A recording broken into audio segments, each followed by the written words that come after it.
ఓట్లు? పడట్లేదు ఇప్పుడు చూడు, అర్థమైంది సిచ్యువేషన్. పడట్లేదు. పడకపోతే ఈ వీక్ ఎలిమినేట్ అవ్వాలి కదా. 100% అవుతాడు ఈ వీక్ దివ్య లేదా సంజన కాదు బ్రో, సుమన్ శెట్టి. నువ్వు ఎంత కన్ఫ్యూజ్ చేయాలన్నా నేను చేయలేవు అయ్యా. టాక్ నడుస్తుంది బ్రో. అట్లా చిచ్చి అట్లయినా సంజన మంచి కంటెస్టెంట్ బ్రో, మంచి బిగ్ బాస్ ఆట ఆడుతుంది పాపం. డిమాండ్ పవన్ ఎలా ఆడుతున్నాడు? డిమాండ్ పవన్ సూపర్ గేమ్ ఆడుతున్నాడు, చాలా మంచి గేమ్, మంచి స్ట్రాటజీ ఉంది. డెఫినెట్లీగా జెన్యూన్గా బిగ్ బాస్ 4లో మనం చూసుకుంటే అభిజిత్ని మోకాళ్ళ మీద కూర్చోబెట్టారు, ఈయనను మోకాళ్ళ మీద కూర్చోబెట్టారు. అప్పుడు ఒక లవ్ ట్రాక్, ఇప్పుడు ఒక లవ్ ట్రాక్. డెఫినెట్లీగా ఈయనకు కప్పు వచ్చే ఛాన్సెస్ ఉన్నాయి అనుకుంటున్నా. ఒకవేళ ఈ దరిద్రానికి ఏదైనా మారి స్టార్ మా బ్యాచ్ వాళ్ళు కట్టబెట్టి వచ్చిన వాళ్ళంతా లేడీ విన్నర్ స్కోప్ ఎవరికి లేదు ఆడ, ఒక తనుజకు తప్ప. ఎందుకంటే ఇక వచ్చిన మమ్మీ డమ్మీనే, వచ్చిన సీరియల్ పాపని డమ్మీనే. ఒరిజినల్ ఎవరిని తీసుకొచ్చారు ఆ బిగ్ బాస్, ఒక లవర్ని తీసుకొచ్చారు పాపం. అది నా పిల్లరా అనే లోపు వీని ముఖం మాడిపోయింది. అది ఎవరి పిల్లని అర్థమైతలేదు. సో ఏదైనా కప్ ఇచ్చి పంపిస్తే ఆమెకి ఇవ్వచ్చు, లేదంటే డిమాండ్ పవన్కి కప్.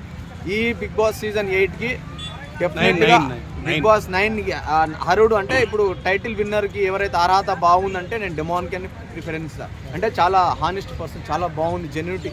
వాడు ఎంత ఇది చేసినా డిమాండ్ చాలా నీట్గా ఉన్నాడు. రీతు మాట్లాడుతుందంటే తప్పన్నారు కదా, మాట్లాడేది డిమాండ్ తనే కదా. డిమాండ్ తప్పు లేకుండా ఎందుకు ఉంటుంది మరి? ఆయనకి ఎందుకు సపోర్ట్ చేస్తున్నారు?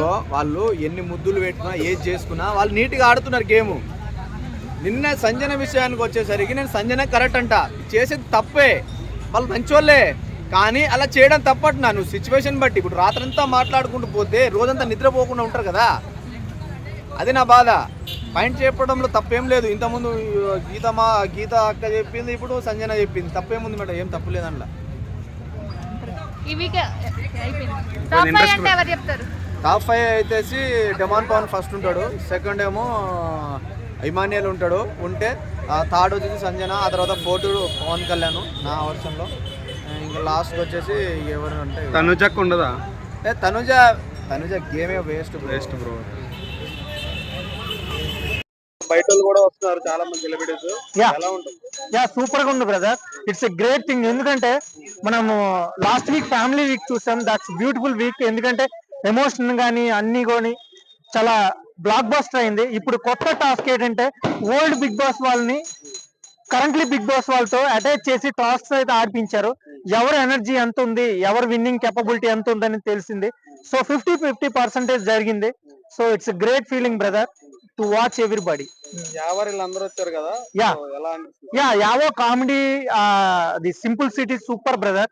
అండ్ ఫిజికల్ అపీరియన్స్ అందరితో కామెడీ, అండ్ తనుజతో ఆ డాన్సింగ్ అది సూపర్ అయింది.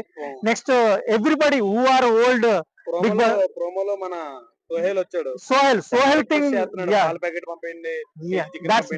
That's great comedy brother. ఎందుకంటే Sohel already we know that nice comedian and nice energetic person, and అతను హీరో కూడా అయ్యారు.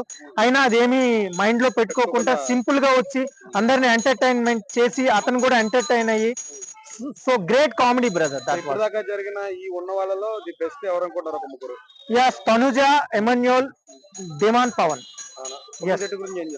Suman Shetty nice person, cool person, ఈ plays his game his self. But top 3 లో ఉండడంటారా? ఎందుకో డౌన్ అయిపోయింది బ్రదర్, లాస్ట్ 2 weeks లో డౌన్ అయిపోయాడు. ఈ వీక్ ఎలిమినేట్ అయిపోయే ఛాన్సెస్ కూడా ఉన్నాయి, ఒక 20%. Other than Divya will be eliminated by this week. Army person గురించి ఏం చెప్తారు? ఆర్మీ పర్సన్ మంచోడే, నైస్. ఇంతవరకు అయితే బాగానే గెటిన్ అయిపోయాడు లాస్ట్ 12th వీక్ వరకు.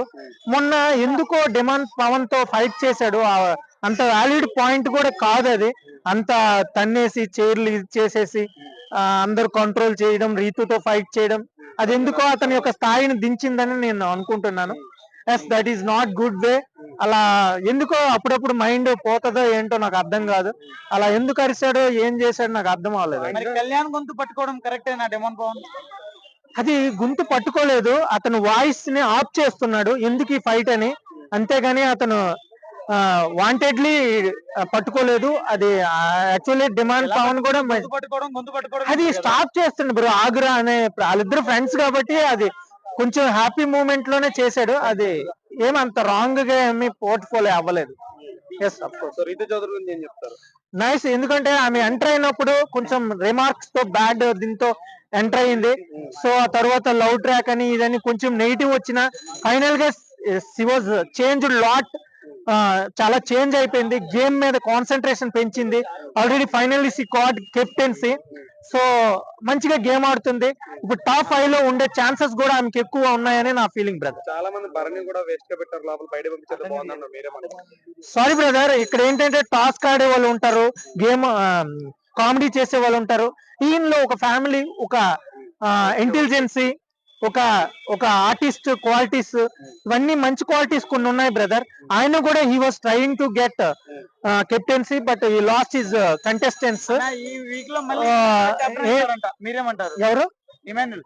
ఇమాన్యుల్ ఛాన్స్ లేదు, కానీ డిమాండ్ పవన్ గానీ కళ్యాణ్ గానీ వీళ్ళిద్దరికి ఛాన్స్ అయితే ఎక్కువ ఉంది బ్రదర్. సో దట్స్ బర్నీ గారు గురించి చెప్పాలంటే ఆయన నైస్ క్యాండిడేట్. అతని గేమ్ అతను ఆడుతున్నాడు. హీ లక్కీ ఏంటంటే అతను he got second chance to enter in Bigg Boss 9. అతని గేమ్ అయితే అతను ఆడుతున్నాడు. మేబీ టాప్ 5 లో ఉన్న అవకాశాలు కూడా ఉన్నాయి. సో అతను దివ్య తనుజ ట్రాక్ లో పడ్డం కొంచెం అతని గేమ్ డౌన్ అయింది. అది ఇప్పుడు తీసుకోవాలన్నా బయటికి రావట్లేదు, ఐటెడ్కి కూలిపోతున్నాడు. ఎనివే ఆయన అతని వరకు అతని ఏజ్ కి తగ్గట్టు ఒక 50 సంవత్సరాల క్యాండిడేట్ అంతగా గేమ్ ఆడడం కూడా గ్రేట్ థింగే. అతను ఒక సీనియర్ యాక్టర్ కూడా. So wish all the best బర్నీ sir. That's it. Thank you.